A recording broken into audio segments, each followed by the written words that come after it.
Well, we've done a couple of weekends of testing on the building now. We've done pressure diagnostics this weekend using the blower door and the duct blower so that we can pressurize ducting systems. We've learned a lot about this building already, and what we'd like to do is present to you a very brief summary segment of the things we've learned right now. So here goes a few minutes of what we've learned so far. We've set up a blower door, which is a large calibrated fan that fits in an adjustable frame with a Dacron cover so that we can actually have a closed door with a fan system in it.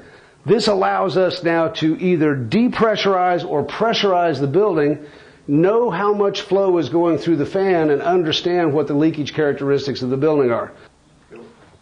So now I'm going to turn on the fan controller and start moving air out of this building.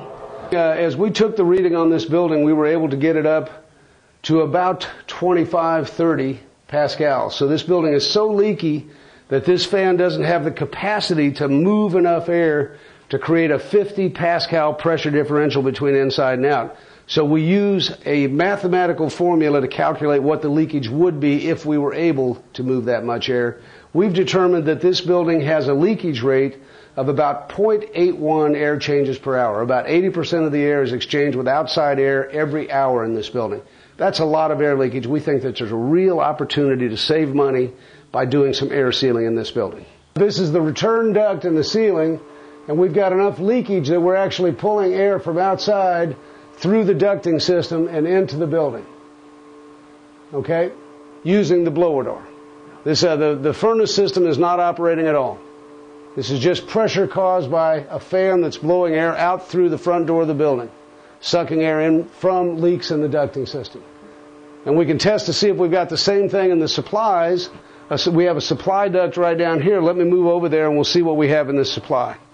Again, looking at this supply, it's clear that we have some pretty substantial leakage associated with this ducting system. This is caused by the blower door depressurizing the building, not by the ducting system operating. We did our initial blower door test. We had the registers were open. They were not taped off.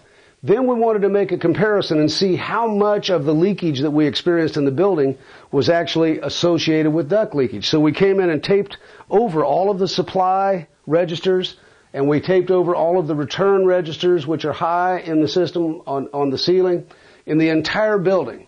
Now that we've taped over the entire ducting system and isolated the registers, we're going to run another blower door test to find out how much difference that made in our actual leakage rate.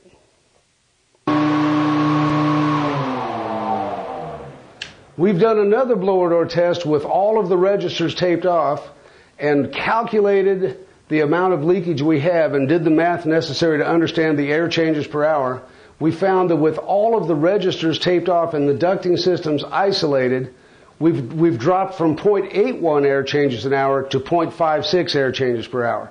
Mathematically, that turns out to be almost 30% of the leakage in this building can be attributed to leaks in the ducting system.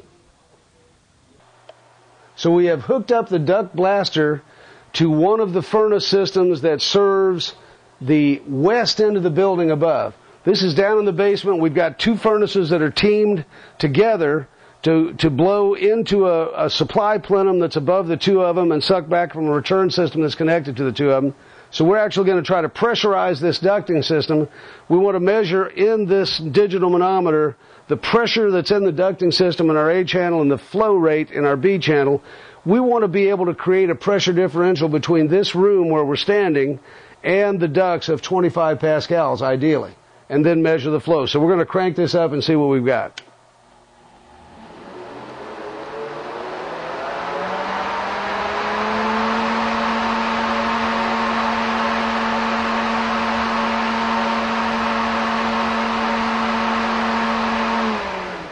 With the fan on as hard as it'll go, we're getting a pressure of 6.9 pascals and a flow rate of about 2,120. So with these ducts leak enough that we're not actually able to create a pressure differential of 25 because we have so much leakage. We can mathematically extrapolate what the leakage would be if we could reach 25, but we know that these ducts, we now know that they leak pretty badly, and there's a real opportunity to seal them. What we'd like to do is use the theatrical fogger to blow smoke into the system and go upstairs and see if we can figure out, both upstairs and downstairs, and see if we can figure out where the leaks are.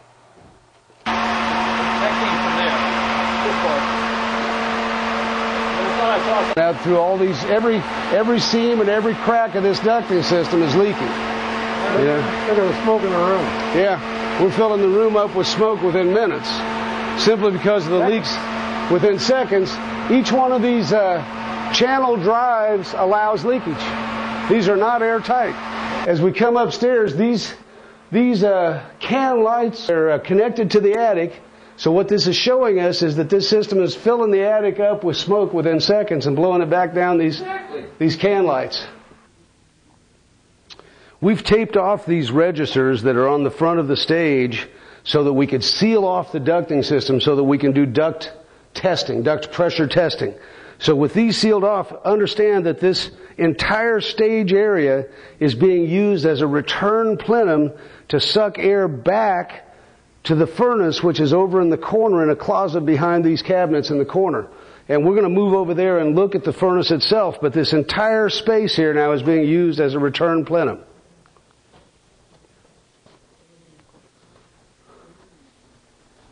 We didn't really get a reading on this. Now we've come back in, or tell me whenever you're ready. Go ahead. We've come back into the actual area where the furnace is. We've opened up the fan housing of the furnace, and we're looking down below it back into the area that exists underneath the stage. And you can see that back on the north wall, which is kind of to the left there, the studs of the exterior wall are exposed and open. There's no the insulation that's been in there has fallen out. It's actually allowing air to be pulled down that exterior wall into the furnace as well. And as we go further back in underneath this area, we're connected to wall sections that actually are connected directly to the attic. So this entire plenum system is a leak connected to outside. You can see right over here where I'm shining my light is the disconnected piece of flex duct that we're going to have to reconnect and seal. Now I've moved over here to the west, and what I'm finding is a soffit that's constructed into the ceiling below, designed to carry the cabinets in the kitchen area that's on top of the stage in the auditorium. And we're actually feeling cold air being blown up into this space because of the pressure we're putting in the duct system. Let's have a little closer look at this. So this drop soffit area forms this little canyon here. When they build it, they just build it directly to a wall cavity that comes up. You can see the studs that go down the wall, and it's just completely open down that wall all the way to the bottom of the floor. And we're feeling a great deal of air coming out of this space. What's happening is we've got the duct blaster pressurizing the entire ducting system. The floor of the stage below this is the plenum of the system. It's actually blowing air out of the building right now because of our pressurized duct blaster into this attic area. Under normal operating conditions, that ducting system is sucking air right down this wall, taking it to the furnace and trying to recondition it. This is a major, major leak into the ducting system. It just is something that completely destroys any efficiency that furnace might have.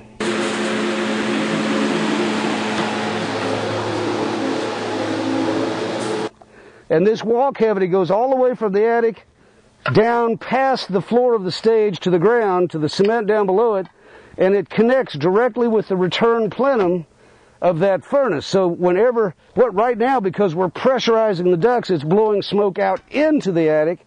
When the system is running, it is sucking air from the attic all the way to the furnace to try to recondition out the hot air of the summer or the cold air of the winter.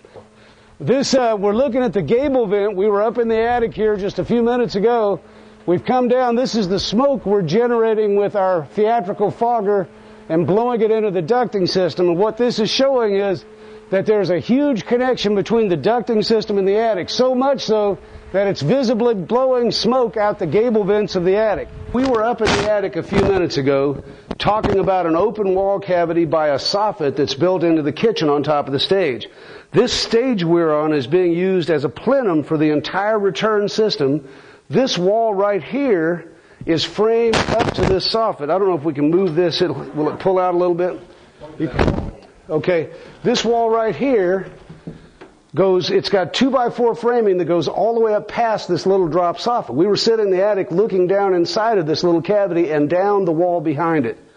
The open cavity of the stud framing behind this goes all the way down to the bottom of the floor underneath this stage that we're standing on, which is being used as the plenum for the furnace return system. So when this system is actually sucking air back to the furnace to recondition and send out through the supplies, it's drawing whatever the air is in the attic into the system through this wall cavity back to the furnace to recondition. Air conditioning, hot air. In the summertime, we're looking at warm, moist air. We not only have to cool it, we have to dehumidify it. In the wintertime, we're looking at cold air that we're heating back up to whatever the comfort level is inside this room, and we're trying to pull it down this wall. So when we're using building cavities as return systems, we've got to completely understand how we want to seal them off so that we don't pull conditioned or unconditioned air from outside.